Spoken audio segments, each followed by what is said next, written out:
Hello guys! Good afternoon! Back to Boracay Daily, June 15. Yes, manghira muna tayo kay Back to Boracay Daily ng kanyang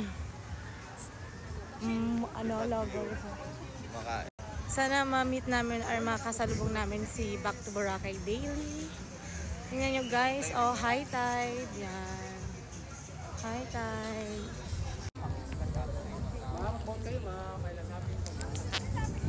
Ganda na dito ulit. Wala nang lumot. Tayo ka dyan sa gitna.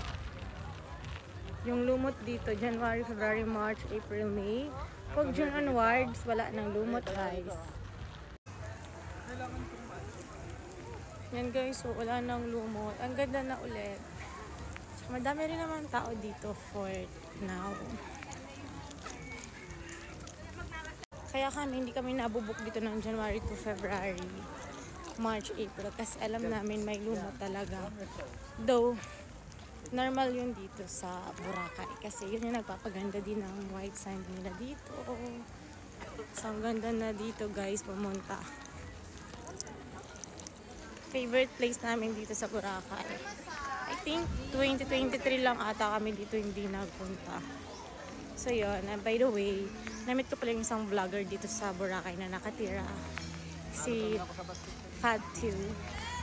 Si Fatu. Nagpa-picture ako, nahiya lang ako mag-video eh.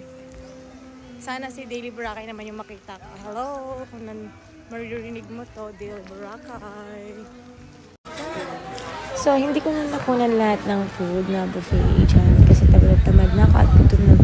Kaya hanggang dyan lang, super short lang. Kakain na kami and then after that, hindi ko na din na-video kung anong mga ganap. Basta pauwi na kami, ayan, ganyan yung ganap kapag gabi sa Boracay. Super ganda at worth it. Hindi nakakasawa yung place na to.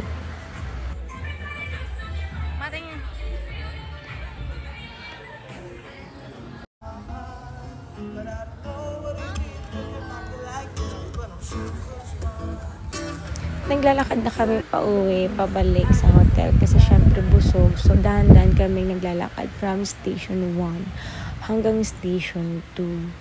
So, bale, walking ang peg na gusto namin kahit may kasama kami ng dalawang senior. So, gusto din naman nila. So, itong Island Souvenirs, malapit lang sa aming accommodation. At itong way na to, papunta dun sa accommodation, super convenient, super lapit lang ito. 2 minutes lang ata. Nasa beachfront ka na lang station 2.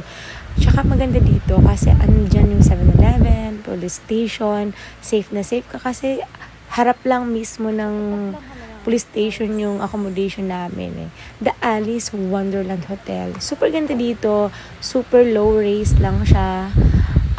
May buffet, breakfast, worth it naman yung bayad, malinis. Basta sulit, wala akong masabi. So, dito kami nagbubook every time kasi we don't need mamahaling hotel kasi lahat naman namin sinusulit yung pag-stay sa Boracay. So, okay lang din naman kasi tutulog ka lang naman. Okay na yun.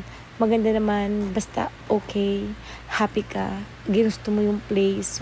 So be it. Try nyo na lang din ang Alice Wonderland para malaman nyo guys. So, pagod ako dyan kaya nagpamassage tayo muna in 30 minutes. Yan lang.